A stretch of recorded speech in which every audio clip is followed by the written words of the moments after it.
The dilemma of a man in room 7.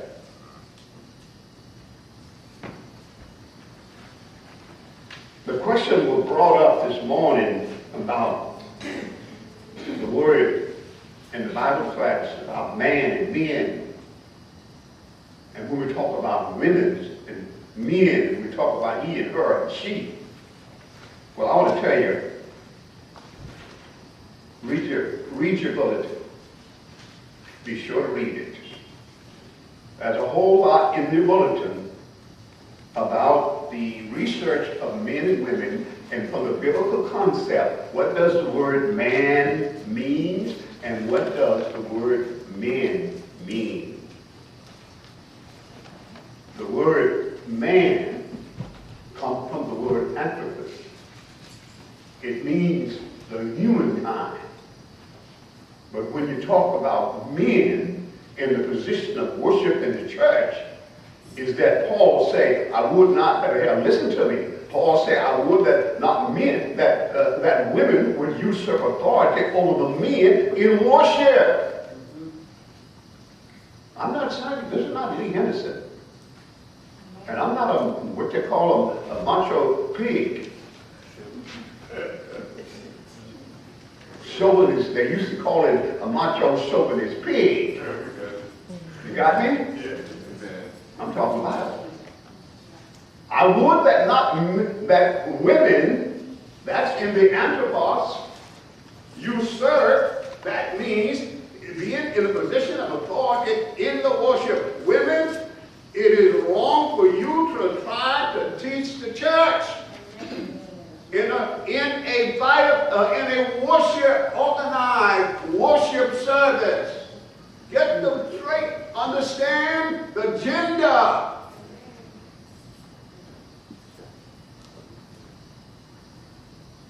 I don't have the time, but it's very important. I'll talk about this a little later tonight, if it's the Lord's will. But you need to understand, and I know what the world is saying. I understand that position very well. But you check your Bible out. 1 Timothy. Go there and study.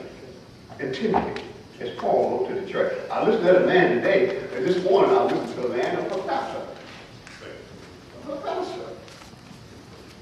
And he was talking about homosexuality, and he could not find a Bible answer, reason as to why the difference of homosexuality and what does the Bible teach in regard to that. Sodom and Gomorrah and Leviticus, the 18th chapter, it's so wrong for a man to lie with another man. That's right.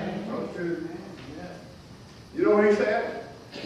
He said that was just the time they lived in. But it's changed today. So much stuff is out there. So much stuff.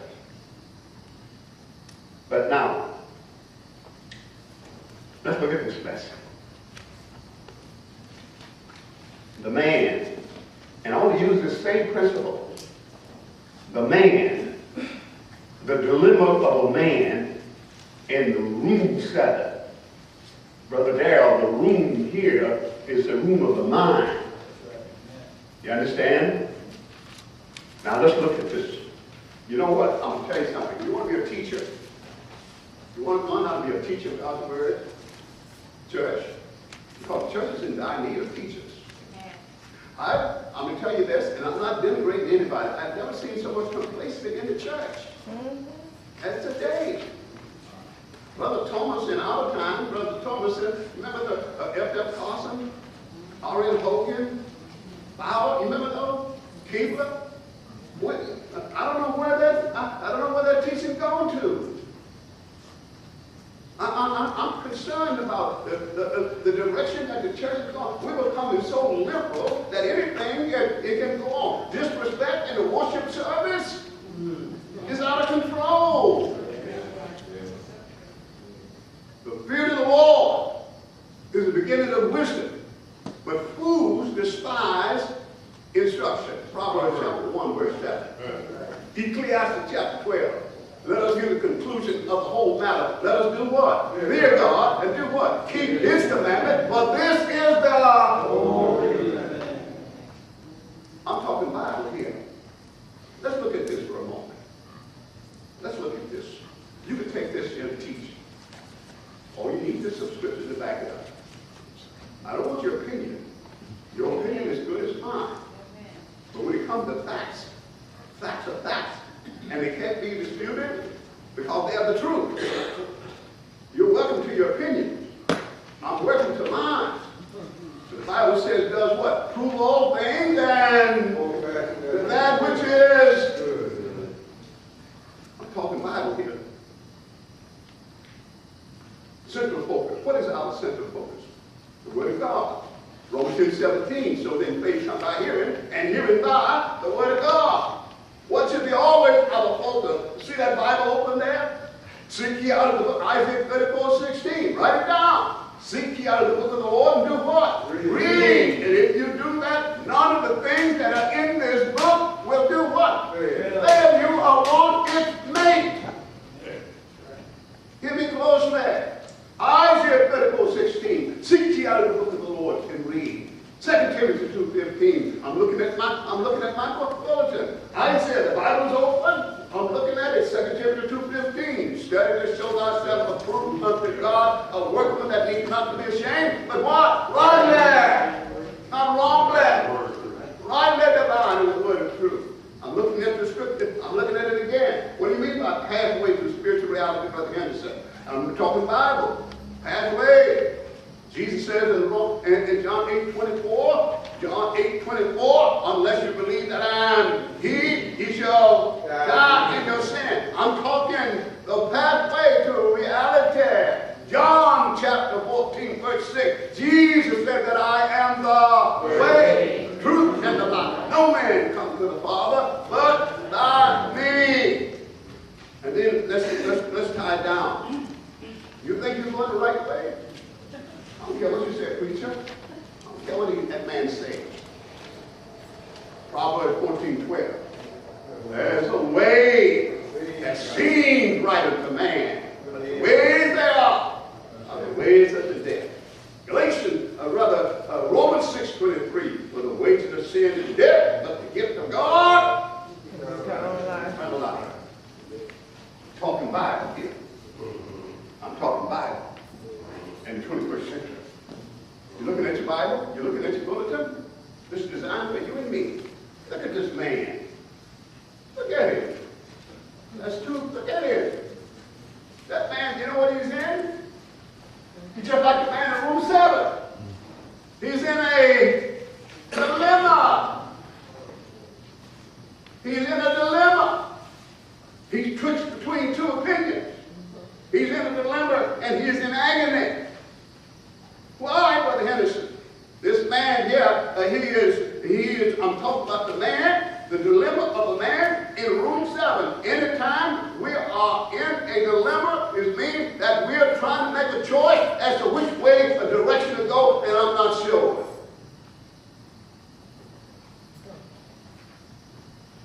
I'm talking about it's time for the church to be about the Lord's business.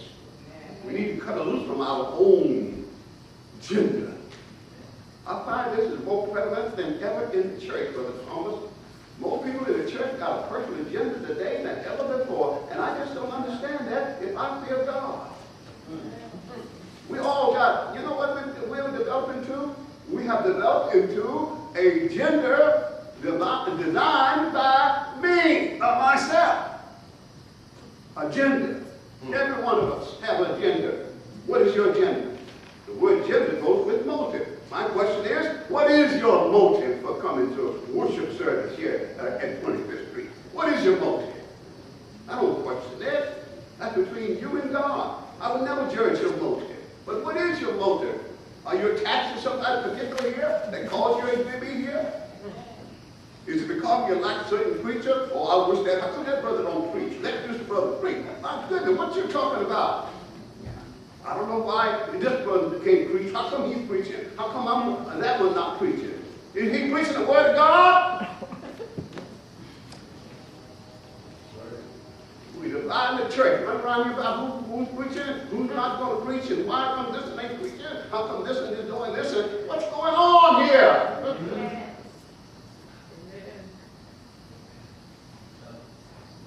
I come here for one reason, and that's to hear the word of God. Amen. My Bible tells me, it said, let this word dwell in you how? Richly. Colossians 3:17. Everything I'm going to tell you, I'm going to back it back out of Scripture. And that's what I want you to do. When you come to me, leave your opinions at home and bring me book, chapter, and verse. Because I got the old philosophy. I'm Bible read, I'm Bible read, and I'm Bible read. This man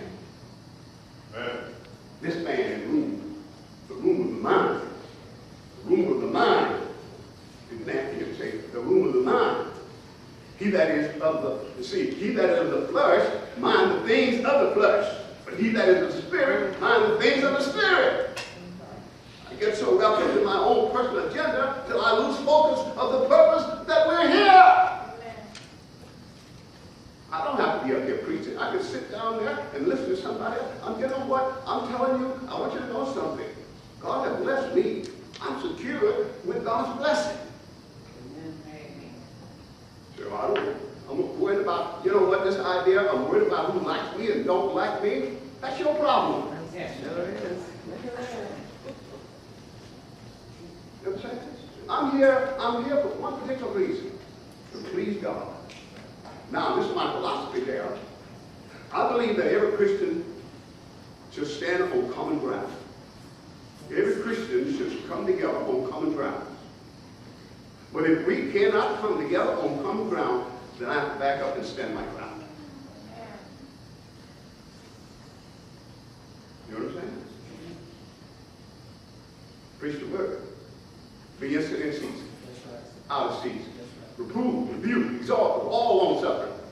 But the time will come that men will not endure sometimes.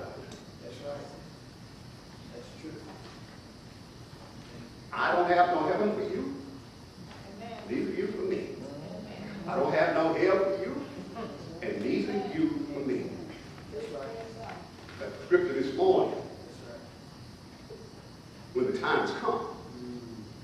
Judgment first began where? In the house of God.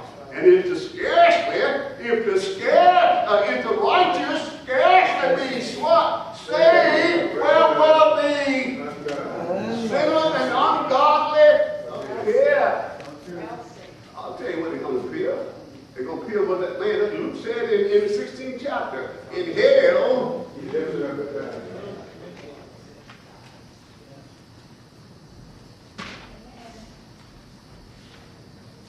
in order to understand the Bible. Now, the Bible, it is the source of life. For it is the issues of life in this Bible. The Bible is all the sources of life. I believe that. This Bible is a source of life. Now, but let me tell you something.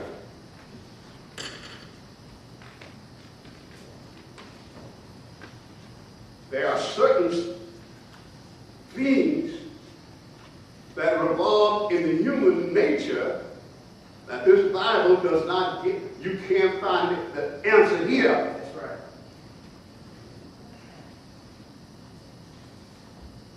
We are not living in the age of miraculous miracles.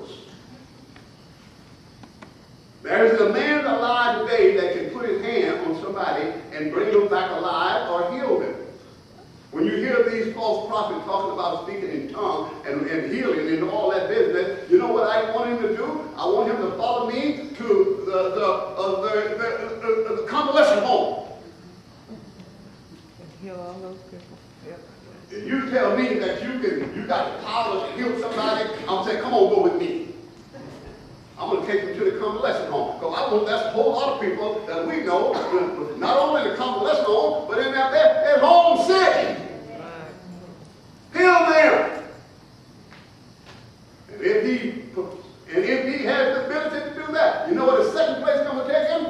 take them to the graveyard.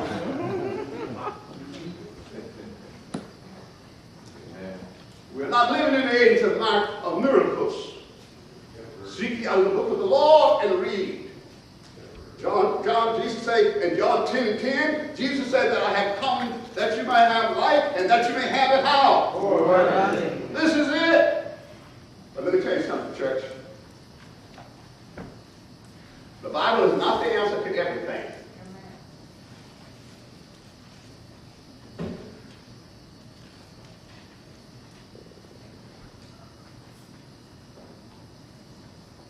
You need, in dealing with people, because you're dealing with humankind, you need to have some study in psychology.